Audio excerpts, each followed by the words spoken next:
Hello everyone and welcome to another video of कर लो बात. As you already know that कर लो बात is our quest to ease difficult topic of law for you, right? So in today's video I am going to talk about the concept of necessity. ठीक है, आज अपन necessity को let us say as a concept study करने वाले हैं from the point of view of law of torts as well as from the point of view of law of crime. Why? Because see, necessity is what? Necessity is a defense. Necessity क्या है? Necessity एक defense है. कैसे? भाई मान लो कोई भी act हो जाए, है ना, कुछ भी हो जाए, कोई पूछे आपने ऐसा किया क्यों है, सो बाय द वे अपन कहें कि due to the circumstance it was the necessity of the time कि मुझे ऐसा करना पड़ गया, है ना. तो लेट अस से इसका एक प्रैक्टिकल एग्जांपल दिखाता हूं.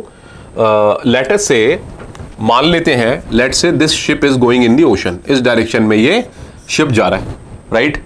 अब क्या हुआ, suppose there is a iceberg, right. अब इस आइसबर्ग से बचने के लिए शिप या तो लेट से लेफ्ट जाएगा या राइट जाएगा, है ना. अब मान लो लेफ्ट साइड जाने की सोचता है तो यहां पर एक और शिप है, तो अगर यो जाता है तो इससे भिड़ जाएगा वो. लेटस से राइट में जाने की सोचता है तो यहां एक फिशरमैन की बोट है, इसमें दो फिशरमैन फिशिंग कर रहे हैं.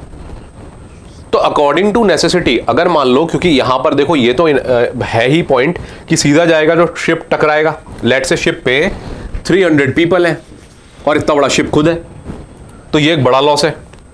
इस डायरेक्शन में जाए तो लेट से एक और शिप है, इस पे भी 300 लोग हैं, ये फिर भिड़ा करेगा क्या.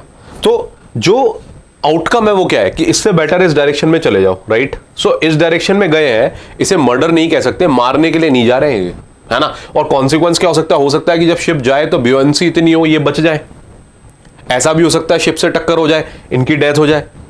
ऐसा भी हो सकता है शिप को आते देखें ये बोट को अपनी ले जाए. ऐसा भी हो सकता है ये पानी में खुद कूद के अपनी जान बचा लें, बोट टूट जाए शिप से. लेकिन जो भी कुछ है, कल को जो भी इस सरकमस्टेंस में होता है और जब वो पूछा जाएगा तो क्या क्या डिफेंस लिया जा सकता है. डिफेंस लिया जा सकता है that this is the act which was done under the concept of necessity. हमें necessity थी, the need of the hour, that's why हमने ऐसा किया है. ठीक है, तो अभी अपन देखो, अभी अपन इसको conceptually देखते हैं. तो क्या है necessity का quod necessitas non habet legem, है ना. तो necessity knows no law, so be ready. हो सकता है कि एग्जाम में इस तरीके से लिखा हुआ मिले quod necessitas non habet legem. तो अपने को पता है necessity knows no law, यानी कोई भी लॉ हो अगर necessity है तो आपको डिफेंस मिलेगा. तो देखिए, so act done to prevent a greater harm. तो और दूसरी चीज इंपॉर्टेंस क्या रखती है नेसेसिटी के अंदर कि भाई ये हमने एक्ट किया है लेकिन हमने एक्ट ग्रेटर हार्म को प्रिवेंट करने के लिए किया है. ठीक है ना भाई, ऐसा नहीं हो जाए ना ये तो एक्ट है और ये हार्म है, हार्म तो छोटी है, एक्ट उल्टा बड़ा कर दिया प्रिवेंशन के लिए. भाई इतना तो सोचना अपने को पड़ेगा ही पड़ेगा. But again unnecessary action is not defendable. इसका मतलब क्या हुआ कि एक्शन तभी नेसेसिटी का सक्सेसफुल है जब there is really a need of taking an action, तभी एक्शन सक्सेसफुल है, वरना एक्शन सक्सेसफुल नहीं होगा नेसेसिटी के अंदर. इसका मतलब क्या है, सपोज अपने को लग रहा है, जैसे मान लो अपन कहीं जा रहे हैं, अपने को लग रहा है कि एक मकान के अंदर आग लगी हुई है, तो अपन गए, अपन ने उसका ना जो है ट्रेसपास कर दिया, उसमें उसका मेन गेट खोल लिया, अंदर डोर तोड़ दिया, अंदर चले गए. पता चला अंदर कुकिंग चल रही है और एक आदमी है, थोड़ा सा उसमें जो है धुआं ज्यादा निकल रहा है इसलिए वो दिखता है अपने को, उड़ता हुआ बाहर दिख रहा था, तो अपने को लगा यहाँ तो आग ही लग गई है. तो द पॉइंट इज जब जेन्युइनली वहां पर आग लगी होगी तब अपन गए तो नेसेसिटी का एक्शन है. अच्छा दूसरा पॉइंट सोचिए, बाय द वे जेन्युइनली आग लगी हुई है and fire brigade is on it's work. वहां पर फायर ब्रिगेड आई हुई है, वो लोग बुझा रहे हैं फायरमैन. अब उनके बीच में हम जबरदस्ती जाकर के अपना कोई एक्शन ले रहे हैं, फिर कल को हमको पकड़ लिया, बोले आप कौन और क्यों ऐसा कर रहे हो, तो हम बोले साहब ये तो नेसेसिटी है, this is an act done under necessity, तब फिर अपने को ये डिफेंस नहीं मिल सकता. समझ में आया पॉइंट. तो ऐसे है, तो ठीक है, तो इसे ही कहते हैं unnecessary action is not defendable. अब आगे देखते हैं. ठीक है, नथिंग इज एन ऑफेंस. अब इसे क्रिमिनल लॉ के सेंस में लेंगे. Nothing is an offence merely done by the reason of its being done with the knowledge that it is likely to cause harm. Criminal law क्या कह रहा है, ऐसी चीज ऑफेंस नहीं हो सकती मेयरली बाय द रीजन कि हमें पता है कि अगर हम इसको करें तो it will cause harm. If it is done without any criminal intention. Point क्या है, मेंसरिया नहीं होना चाहिए, क्रिमिनल मेंसरिया, क्रिमिनल इंटेंशन नहीं होनी चाहिए to cause harm, and in good faith. और हमने कैसे किया है, बोनाफाइड इंटेंशन के साथ गुड फेथ में एक्ट को किया है, and for the purpose of preventing और avoiding other harm to person और प्रॉपर्टी. ठीक है, इस इरादे से हमने किया है. अब अपन देखते हैं एक लैंडमार्क केस नेसेसिटी के अंदर, that is R versus Dudley and Stephens, 1884 का केस है, ठीक है। अब R versus Dudley and Stephens में क्या होता है, देखिए यहां पर एक चीज मैं तुम्हें इंपॉर्टेंट बताता हूं, R versus Dudley and Stephens में सबसे इंपॉर्टेंट लाइन देखो, necessity is no defence in the charge of murder, यानी अगर मर्डर कर दिया तो आप उस मर्डर को नेसेसिटी में नहीं दिखा सकते, साहब मैंने मर्डर क्यों किया है, जान बचाने के लिए अपनी, ये नेसेसिटी नहीं बन सकती है। जैसे इसको एक एग्जांपल, इस केस के फैक्ट से अपन नोट करते हैं, एक बोट होती है, ठीक है, एक जहाज है, बेसिकली अपन कहेंगे स्टीमर, ठीक है, एक स्टीमर है, उस पे जो है डडली होता है, स्टीफंस होता है, right, there was another team member and a boy name Peter, ठीक है।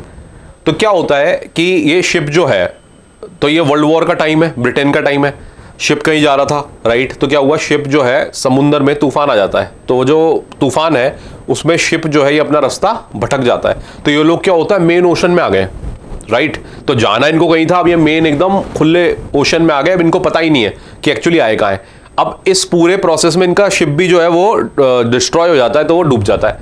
अब ये लाइफ बोट पे आ गए, ठीक है। अब कहानी क्या है कि जो पीटर होता है ना, मतलब बेसिकली लाइफ बोट पे आ गए हैं, अब लाइफ बोट पे इमरजेंसी राशंस कितने होंगे, बहुत कम दिन के राशंस थे। फिर जो पीटर होता है ना, पीटर सीसिक हो जाता है, पीटर एक्चुअली इनमें सबसे छोटा होता है और वो बेसिकली जहाज का केयर टेकर होता है, वो छोटा बच्चा ही है, एक यूथ है, बहुत यंग एज का लड़का है। अब ये स्टीफंस और ये जो डडली है, ये तो बेसिकली जो है अच्छी एज के लोग हैं, एक अच्छे कमांडिंग पोजीशन पे थे ये लोग। तो इन्होंने क्या डिसाइड किया, see in order to save themselves they kill Peter and they started eating on Peter, cannibalism कर दिया, पीटर को मार दिया और उसको खा करके दे सर्वाइव्ड, जब तक कि इनको रेस्क्यू नहीं किया गया, ठीक है। फिर एक ब्रिटिश नेवी शिप था जिसने इनको रेस्क्यू किया, जो उस डायरेक्शन से जा रहा था, तब इनको ये सब पता चलता है कि ये डडली और स्टीफंस ने ऐसा किया। अब डडली और स्टीफंस ने वहां पर कोर्ट में क्या गवाही दी थी, बोले कि हमने ये नेसेसिटी के अंडर किया है, लेकिन फिर कोर्ट का फाइनल जजमेंट क्या आता है, necessity can not be a defense in the case of murder, in the charge of murder. So see, it is a English criminal case which established the precedent throughout the common law world. India of course belongs to the common law world, commonwealth का part है, common law following country है, तो हमारे यहाँ क्या होता है, necessity is not a defense in the case of murder. Okay, so with this this is the end of the this session. Thank you so much. See you again in another such session.